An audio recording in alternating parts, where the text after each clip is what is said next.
शिव भोळा चक्रवर्ती त्याचे पाय माझे चित्ती.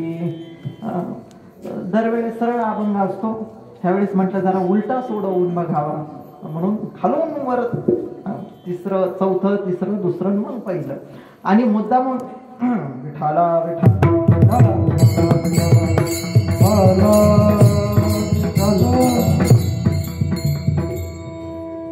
आणि आज महाशिवरात्र असल्या कारणाने मुद्दामून भोळा हा शब्द मी बाजूला ठेवला, कारण भोळा या शब्दावर मला महाशिवरात्रीची कथा सांगायची आहे. शिव भोळा चक्रवर्ती भोळा. आता याच्यामध्ये अनेक शंका आहेत. दुसऱ्या चरणामध्ये आलेला काम आणि तिसऱ्या चरणामध्ये आलेला काम एकच का? निवारी कळी काळाचं आपलं वाचे वदता शिवनाम तयान बाधी क्रोध काम आणि अर्थ धर्म काम मोक्ष. तिसऱ्या चरणात आलेला काम आणि दुसऱ्या चरणात आलेला काम एकाच अर्थाचा काही वेगवेगळ्या, आणि जर वेगळ्या अर्थाचा असेल तर कोणत्या अर्थाचा कोणता?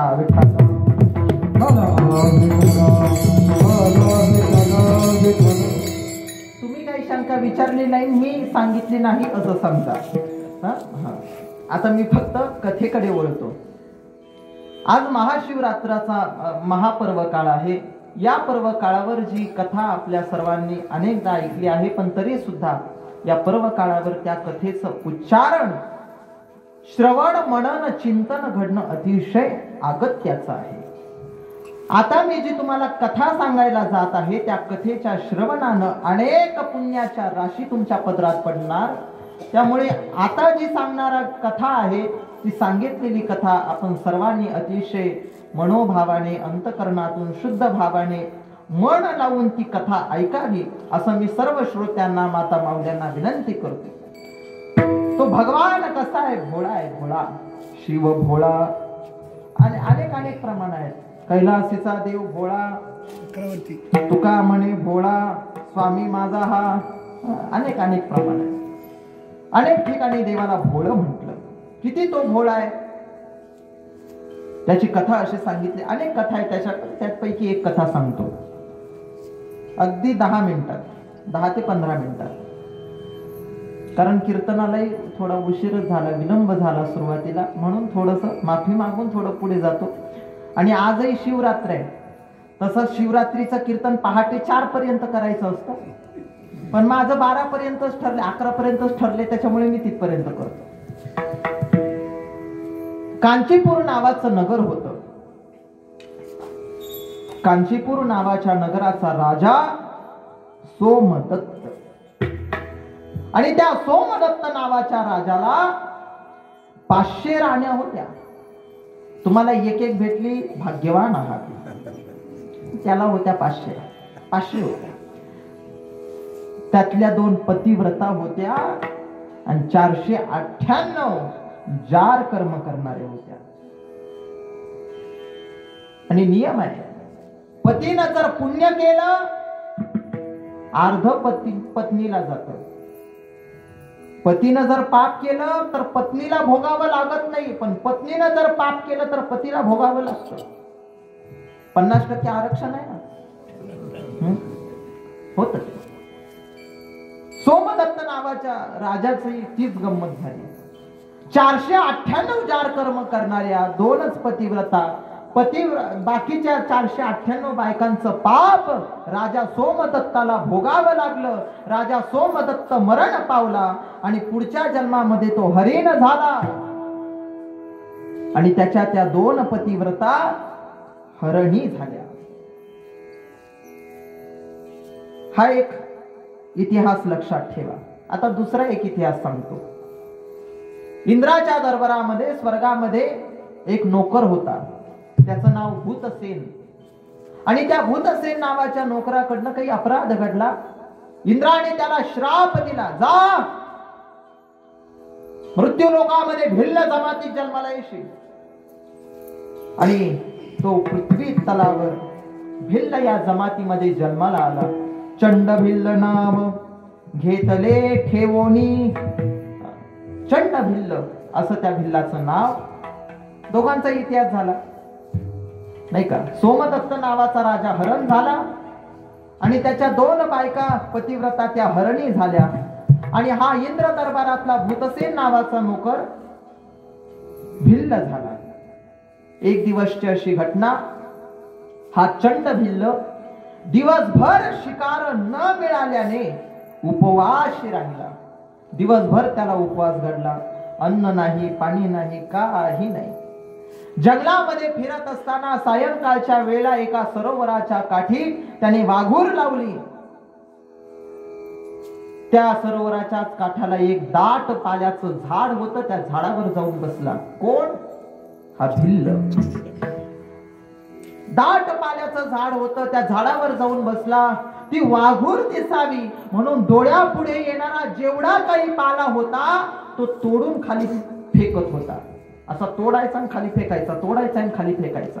योगायोग असा शिकार न मिळाल्याने पूर्ण दिवसभर त्याला बिना अन्न पाण्याचा उपवास घडला. तो दिवस महाशिवरात्रीचा होता. ज्या दाट पाल्याच्या झाडावर तो भिल्ल बसला होता ते दाट पाल्याचं झाड बेलाच होत. आणि नजरेच्या आड येणारा पाला तो तोडून जिथे खाली पडत होता तिथे पूर्वीचं शिवलिंग होत. आणि त्या शिवलिंगाच्या माथ्यावर कितीतरी बेलाची पानं त्या ठिकाणी वर्षाव करत होती. माथा पडता भाला सांबतेने संतोषला. भगवान शिवजींना आनंद झाला. आज महाशिवरात्र आहे. अनेकांनी उपवास केले, पण दाबून खिचडी, दाबून भगर, दाबून चिप्स, दाबून चिलीमिली, दाबून दही, दाबून केळं आणले. पण हा माझा भक्त दिवसभर उपवासी राहिलाय. अन्न नाही, पाणी नाही, आणि हजारो लाखोच्या वर बिल्वपत्र मला अर्पण केले. महादेवजी प्रसन्न झाले. भोळा महादेव तेने संतोषला, म्हणे करी मला कोण पूजा. महादेवजीने सांगितलं जा, यमदूताला सांगितलं जा, म्हणे माझ्या त्या भक्ताची जी काही इच्छा असेल ती पूर्ण करा, मी त्याच्यावर प्रसन्न आहे. यमदूत आले, तो पालाच तोडत होता. त्याने विचारलं, आपण कोण आहात? मी यमदूत. का हो, नंबर लागला का माझा? नाही म्हणे, नंबर नाही लागला तुझा, नंबर नाही लागला. मग कशा करता आला तुम्ही? अरे महादेवजी तुझ्यावर प्रसन्न आहेत आणि महादेवजीने प्रसन्न होऊन तुला वर द्यायला सांगितलंय. वर देण्यासाठी मी तुझ्याकडे आलोय. बोल तुझी काय इच्छा आहे? त्यानं सांगितलं, माझी जी इच्छा असेल ती तुम्ही पूर्ण करणार आहात? हो म्हणे, बोल तुझी जी काही इच्छा असेल ती पूर्ण करतो. मग माझी एकच इच्छा आहे. काय इच्छा आहे? भिल्लाने सांगितलं, पशु पक्षीयांचे किंवा मृग पक्षीयांचे कळावे बोलणे. मला हरणांची, पशूंची, पक्ष्यांची भाषा कळावी, असा वर द्या. तथास्तु. यमदूत निघून गेले. निघून गेल्यानंतर जिथे ती वाघूर लावली होती तिथे हा सोमदत्त नावाचा राजा जो हरिण झाला होता तो त्या ठिकाणी आला. सायंकाळची वेळ होती, अंधारामध्ये दिसलं नाही आणि त्या जाळ्यामध्ये अडकला. अडकल्यानंतर भिल्लाच्या मनामध्ये असं आलं, आत्ताच खाली उतरू नये, आत्ताच खाली उतरायला नको, हा अडकलाय, याचा कळप येईल मागून, मग ते एकमेकांमध्ये चर्चा करतील आणि मग त्यांचं बोलणं मला कळेल, कारण मला महादेवजींचा आशीर्वाद आहे. त्याला उत्सुकता निर्माण झाली. तेवढ्यात त्या 2 हरणी त्या हरणाच्या दिशेने आल्या आणि आपला पतिदेव जाळ्यामध्ये अडकलेला बघून त्या दोन्ही हरणींच्या डोळ्यातनं घळघळ अश्रू आले. अहो पतिदेव, जरा बघून तरी चालायचं, जरा बघायचं काय आहे काही नाही, आता आमचं कसं होणार. त्यानं सांगितलं, हे बघा, माझ्या कर्माची फळं मला, तुमच्या कर्माची फळं तुम्हाला. तो भिल्ल इथे येण्याच्या अगोदर तुम्ही इथून निघून जा, नाहीतर माझ्यासोबत तो तुम्हाला सुद्धा कैद करेल आणि तुमचा सुद्धा प्राण घेईल. शेवटी त्या पतिव्रता होत्या. पतिदेव, काही झालं तरी आम्ही तुम्हाला सोडून जाणार नाही, तुम्हाला संकटामध्ये टाकून आम्ही निघून जाणार नाही. इतक्यात तो भिल्ल खाली आला. त्याच्यात एक धाकटी होती, थोरली होती. धाकटीला 2 पाडसं होते, 2 लेकरं होते छोटे, आणि थोरली गरोदर होती. तो भिल्ला आला आणि त्या दोन्ही हरणी त्या भिल्लाच्या जवळ गेल्या आणि त्या भिल्लाला सांगू लागल्या. भिल्लाला पशु पक्षी यांची भाषा कळत होती. त्या हरणी सांगू लागल्या, दादा, भिल्ल दादा, आम्हाला सुद्धा तुमच्या सोबत न्या, आमच्या पतिदेवांना एकटं नेऊ नका, त्यांचा जीव घेऊ नका, त्यांच्या आधी आम्हाला मार, आम्हाला विधवा व्हायचं नाहीये, आम्हाला सौभाग्यवती मरण पाहिजे, त्याच्या आधी आम्हाला मार. दोघी जणी म्हणजे भांडणं सुरू झाली. थोरली म्हटली, मी सती जाणार. धाकटी म्हटली, मी सती जाणार.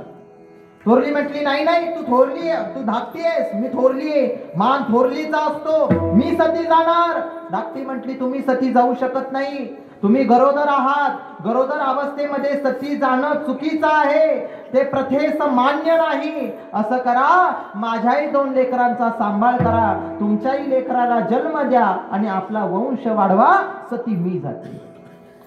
नाही नाही, सती मी जाते, सती मी जाते. शेवटी 11:30ला ठरलं, दोघी सती जाणार.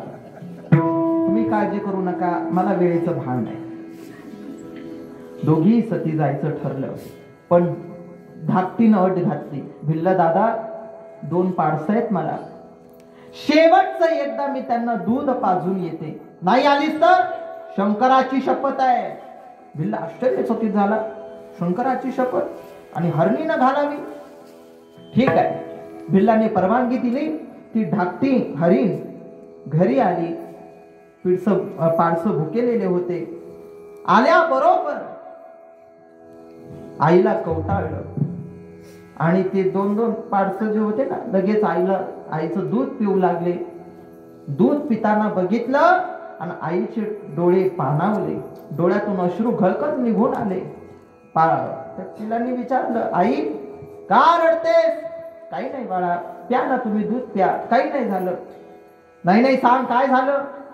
पिलांना शंका आली. पिलांनी दुधाचे तोंडात घेतलेले 2 थेंब टाकून दिले आणि आईला विचारलं, आई खरं सांग, आज बाबा आले नाही, मोठी आई सुद्धा आली नाही आणि तू पण आज अवेळी आम्हाला दूध पाजायला आली, नक्की काय झालं सांग, आम्ही त्याशिवाय दूध पिणार नाही. आईला नाईलाज झाला. आईने सांगितलं, पिलांनो, तुमचा बाप अडचणीमध्ये आहे, जाळ्यामध्ये अडकलेला आहे आणि आम्ही दोघी सती जाण्यासाठी निघालो आहोत. पिलांनी विचारलं, बाबा जाणार, मोठी आई जाणार, तूही जाणार, मग आमचा सांभाळ कोण करणार? सांगितलं, तुमचा सांभाळ महादेव करेल. महादेव करेल? आम्हाला महादेवावर विश्वास नाही, तू नाही, आई नाही, कोणीच नाही म्हटल्यावर आम्ही कोणाकडे बघून जगणार? नाही, आम्हाला पण यायचंय, आम्ही पण तुमच्या सोबत प्राण देणार. अरे नका येऊ बाळा. नाही नाही, आम्ही येणार. ती हरिण पुढं आणि हे 2 पाडसं तिच्या मागे. आणि भिल्लाला ते येताना दिसले. भिल्लाला आश्चर्य वाटलं. माणसं प्रतिज्ञा पाळत नाही, जनावर प्रतिज्ञा मानतात. माणसाला शब्द पाळणं होत नाही, जनावर शब्द पाळतात. ऐकून हे पाहून त्याला आश्चर्य वाटलं. ते आले, पिलं बघितले. ते पिलं आले, लगेच भिल्ल दादाचे पाय चाटू लागले आणि त्या भिल्लाला विनंती करू लागले, भिल्ल दादा, म्हाताऱ्या मायबापाचा वध आमच्या डोळ्यासमोर नको करू, नको करू. अरे त्यांचं मांस तुला जरट लागेल रे, आमचं मांस कवळ आहे, आधी आम्हाला मार, आमचं कवळं मांस खा, त्याने तुला म्हणजे पचनाला काही त्रास होणार नाही. तुला वाटेल आई बापांच्या समोर लेकराला कसं मारायचं, मारता येतं. अरे आपल्या आई बापाच्या सत्वरक्षणासाठी चिलाया बाळाने आपला प्राण त्यागला होता. तू काळजी करू नको, तू आम्हाला मार. त्या दोन हरणी समोर आल्या, हे बघ, आम्हाला सौभाग्यवती मरण पाहिजे, विधवा मरण नकोय आम्हाला, त्यांच्या अगोदर आम्हाला मार. तो हरिण पुढे आला. हरिण म्हटला, हे बघ भिल्ला, सगळ्यांच्या अगोदर मी तुझ्या तावडीत सापडलोय, आधी मला मार. म्हाताऱ्या बापाला स्वतःच्या पोटच्या लेकरांचं मरण देखवलं जाणार नाही, आधी आम्हाला मार. म्हटले आधी आम्हाला मार. त्या दोन्ही हरणी म्हटल्या आधी आम्हाला मार. हे बघितलं, दगडाच्या हृदयाचा असणारा भिल्ल नामा म्हणे भिल्ल विसरला घात. घात विसरून गेला. त्यानं सांगितलं, हे बघा, तुम्ही काहीही म्हटलात तरी मी तुम्हाला मारणार नाही, मी निघालो इथून. ते हरिण म्हटलं, मला माहिती ना तू का मारत नाही भिल्ला. अरे आम्हाला 5 जणांना मारल्यानंतर 5 जणांचा बोजा तुला एकट्याला झेपणार नाही म्हणून तू आम्हाला मारत नाही ना.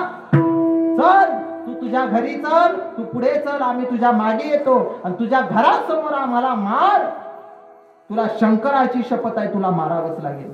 तो भिल्ला निघाला, मी तुम्हाला मारणार नाही, माझ्या मागे येऊ नका, भिल्ला तुला मारावंच लागेल. भिल्ल म्हटला, तुम्हाला शंकराची शपथ, आम्ही मारणार नाही. ते हरिण म्हटले, आधी शंकराची शपथ आम्ही घातली, तुला मारावंच लागेल. तो भिल्ल पुढे, हे हरण मागे, हे 5 जण पुढे, मागे ते पुढे निघालं, घरपर्यंत गेले. तिथे पोहोचल्यानंतर प्रकार असा घडला, हरिण सगळे ते 5ही उभे आहेत, भिल्लही त्याच्या दारामध्ये उभे आहेत. आणि एवढ्यात आकाशातनं अशी वीज चमकली. विजेच्या प्रकाशातून एक पुष्पक विमान त्या ठिकाणी आलं. या 5ही हरणांचं दिव्य पुरुषामध्ये रूपांतर झालं. हे 5ही दिव्य पुरुष त्या पुष्पक विमानामध्ये बसले आणि निघून गेले. भिल्ल तर नुसता बघतच राहिला.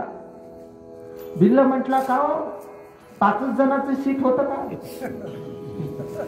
एखादं उभं राहून नसतं का जमलं. अरे ती काय महाराष्ट्रातली एसटी आहे का उभं राहून जायला. भिल्लाने विचारलं, त्यांना कैलास लोकाला नेता येईल, मला का नाही. तेव्हा त्या शिवदूताने सांगितलं, भिल्ला तुला आज उपवास घडला, शिकार न मिळाल्यानं तुला आज उपवास घडला ना, आजचा दिवस हा महाशिवरात्रीचा आहे. तू ज्या झाडावर बसला होता ते बेलाचं झाड आहे. बेलाच्या पानं तू तोडून जिथे पडत होती तिथे पूर्वीचं शिवलिंग होतं, त्याच्यावर मातीचा भारव आलेला होता, त्यामुळे तुला ते दिसलं नाही. पण त्या शिवलिंगावर ते पाला बेलाचा पडत होता. तू अनेक बेलाची पानं भगवान शंकरांना अर्पण केली, त्यामुळे आतापर्यंतची तुझी सगळी पापं नष्ट झाली. पण पुष्पक विमानामध्ये बसण्या इतकं पुण्य तुझ्याकडे नाही.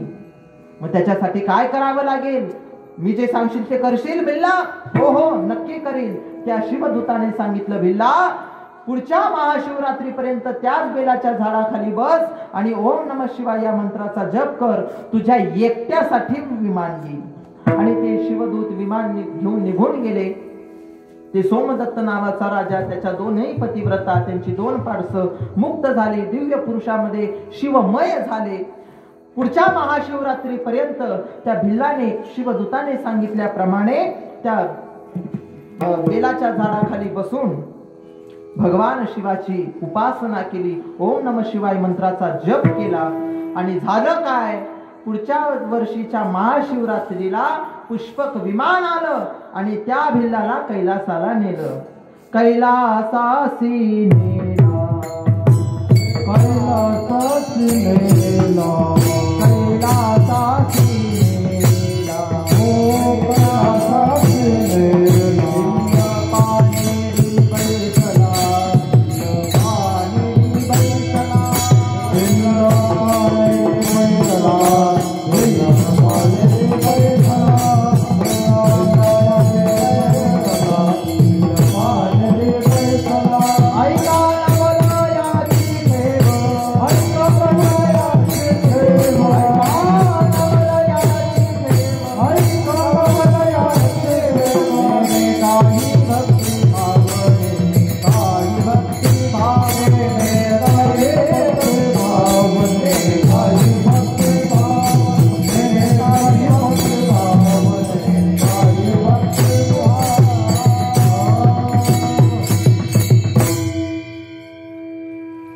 काही नाही, शिकारीसाठी तो त्या ठिकाणी जंगलामध्ये वाघूर लावली होती. आता सगळा प्रसंग तुम्ही ऐकला.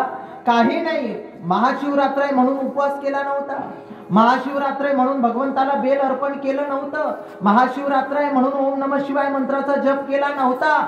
अनायासे भगवान शिवाची त्याच्याकडनं उपासना घडली. पण ते महादेव इतके भोळे आहेत, इतके भोळे आहेत, इतके भोळे की त्या भिल्लाला कैलास लोकाला नेलं. कैलासासी नेला, भिल्ल पानेडी बैसला, अनायासे उद्धार. ऐका नवलयाची ठेव, नेणे काही भक्तिभाव. तुम्ही कोणत्या भक्तिभावात त्यांची उपासना करता याचा सुद्धा महादेव विचार करत नाही, त्याचा तात्काळ उद्धार करतात. असा भोळा असणारा महादेव शिव भोळा चक्रवर्ती, आणि त्याचे पाय माझे चित्ती. ज्ञानेश्वर ज्ञानेश्वर ज्ञानेश्वर माऊली, ज्ञानराज माऊली.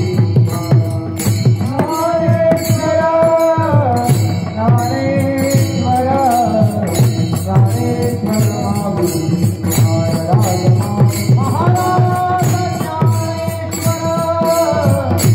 ज्ञानेश्वर